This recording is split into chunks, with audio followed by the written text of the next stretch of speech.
good morning sa ating mga viewers dyan sa Cebu. Maayong aga, maayong buntag, dyan sa Iloilo, Davao, Zamboanga. At syempre sa ating mga beloved TFC viewers, hello sa inyo. I'm sure agree kayo sa akin na hindi porkit meron kang tinapos na isang kurso, yan na rin ang trabahong mapapasukan o mapapuntahan mo. Correct. In fact, itong kwento natin ngayong umaga, computer science graduate siya, pero hindi siya napadpad sa computers dahil mahilig siya sa airsoft, mga remote control cars and helicopters, dahil yan ang malapit sa puso niya.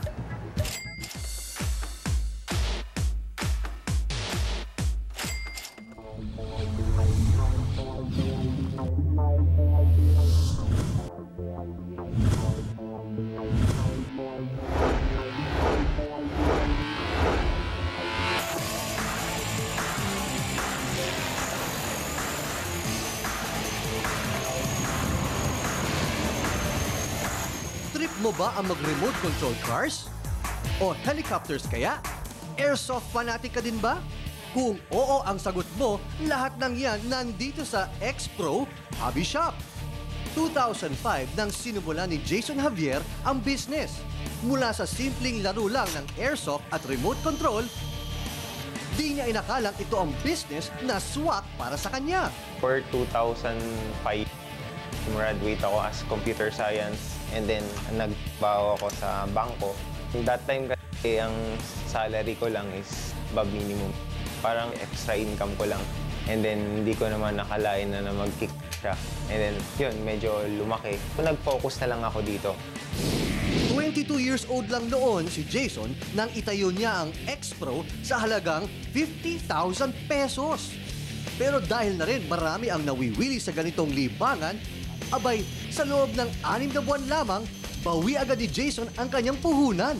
Yung iba, collector lang. Collection lang talaga. So, hindi naman sila yung para maglaro pa. Pino-collect lang. Hindi basta-basta ang mga remote control cars na ito. Say mo, gasolina ang gamit nito. So, ito yung RC natin. Ito yung buggy na RC. Makikita niyo, ito yung engine niya.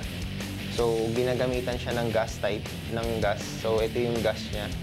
And then, ito yung controller niya, 2.4 GHz na siya. Ang bilis nito, 70 kilometers per hour. If ever na i-upgrade pa natin yung engine niya, mas mabilis pa siya. Mabilis din pumatok sa kanyang mga customers ang mga RTF or ready-to-fly helicopters. Ito yung helicopter natin na 4-channel, 2.4 GHz. Madali lang siya paliparin. So, kung wala kayong knowledge magpalipad ng helicopter, meron tayong tinatawag na flight simulator. Ilalagay lang natin yung cable sa computer and then pwede na kayo play doon through computer. Sinisiguro ni Jason na abot kaya ang kanyang presyo. Since direkta niyang ini-import ang mga ito, mas mura niya itong nabibili at naibebenta. Happy and fulfilled si Jason sa kanyang choice of business. Saan ka nga naman makakakita ng nalilibang ka na, kumikita ka pa?